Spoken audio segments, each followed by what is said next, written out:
কিন্তু অভিভাবকদের জন্য বললাম না ভাই, কোনো শান্ত নাই তাদের জন্য আর কি যথেষ্ট না, যেটা সেটা আপনি যাই বলেন না কেন।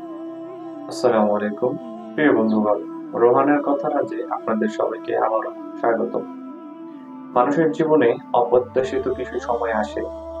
বাস্তব জীবনে কিছু কিছু সময় এতটাই অসহনীয় যে সেটা মেনে নেওয়া ছাড়া যে কোনো উপায় থাকে না, সেটার বাস্তব একটি উদাহরণ আপনাদের মাঝে আজকে তুলে ধরবো।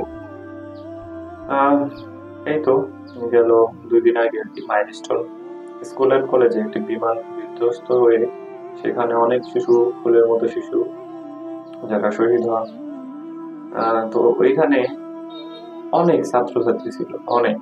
আর সবাই ফুলের মতো একটু পরে স্কুল ছুটি হয়ে যেত। কেউ জানতো না যে একটু পরে বা একটু পরে আমি টিফিন খেতে যাবো, একটু পরে আমার ছুটি হবে, অথচ আমি 10 মিনিটের ব্যবধানে আমার মৃত্যুটা এত কাছে চলে আসবে, এত তাড়াতাড়ি তাদের যে মৃত্যু হবে তারা কিন্তু এটা কোনো কল্পনা দেয়নি। আর এই ফুলের মতো শিশুদের অবস্থা দেখে, মানে ওই দৃশ্যগুলা দেখে, মানে কান্না ধরে রাখা সম্ভব না ভাই। যারা দেখছে বা সামনে থেকে দেখছে বা অনলাইনে দেখছে, কিভাবে সম্ভব? এত এত মানুষ আগুনে পুড়ে এভাবে শহীদ হয়ে গেছে, মানে নিজের কান্না থামানো সম্ভব? তো এইসব যাদের সন্তান, এই ফুলের মা বাবা গুলি, তাদের আত্মীয় স্বজন, তাদের অবস্থাটা কি? তাদের আপনি কি বলে সান্ত্বনা দিবেন?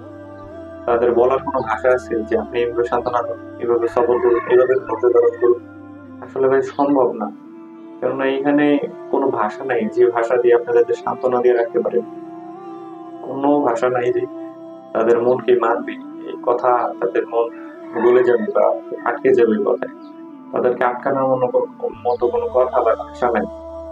এর জন্যই প্রথমে একটা কথা বলে নিলাম যে হ্যাঁ, মানুষের জীবনে কিছু কিছু মুহূর্ত, কিছু কিছু সময় আসে যে বাস্তব জীবনের, হ্যাঁ, কিছু কিছু সময় এতটাই অসহনীয়, কিছু কিছু পরিস্থিতি এতটাই অসহনীয় যে মেনে নেওয়া ছাড়া কোনো উপায় নেই। এই তকদির আপনি মেনে নেওয়া ছাড়া কোনো উপায় আছে?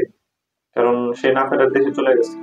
আল্লাহ তাআলা মাইলস্টোন স্কুল কলেজের যারা এরকম আগুনে করে শহীদ হয়েছে সবাইকে ওই শহীদ হিসেবে কবুল করুন, এবং যারা অসুস্থ আহত ভাই বোন আছে তাদেরকে আল্লাহ তাআলা খুব দ্রুত সুস্থতা দান করুক, শেফা দান করুক, সবার জন্য দোয়া। কিন্তু অভিভাবকদের জন্য বললাম না ভাই, কোনো শান্ত নাই তাদের জন্য আর কি যথেষ্ট না, যেটা সেটা আপনি যাই বলেন না কেন।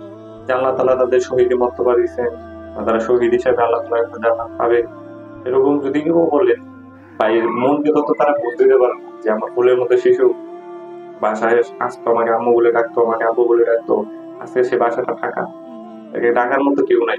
তাদের ওই কষ্টটা, ওই তাদের যে হৃদয় ভাঙার যে আর্তনাদ, সেটা আমি আপনি যদি ওই জায়গায় থাকতাম বুঝতাম। আর যাদের, আমাদের যাদের কিছু হয় না তারপরেও তো আমাদের অবস্থাও অন্যরকম, যে ফুলের মতো এতগুলো শিশু কিভাবে আগুনে পুড়ে মারা গেছে। তো এইসব পরিস্থিতি ভাই মেনে নেওয়া ছাড়া, বাস্তব জীবনে মেনে নেওয়া ছাড়া কিছু করার থাকে না।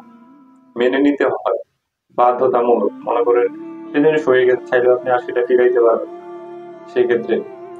তো সবাই তাদের জন্য দোয়া করবেন, আল্লাহ তাআলা যেন সবাইকে সুস্থতা দান করেন, এবং যারা শহীদ হয়েছেন তাদেরকে আল্লাহ শহীদ হিসেবে কবুল করে নিক। এর জন্য শেষ পর্যন্ত সবাইকে ভিডিওটি দেখার জন্য অসংখ্য ধন্যবাদ। আসসালামু আলাইকুম।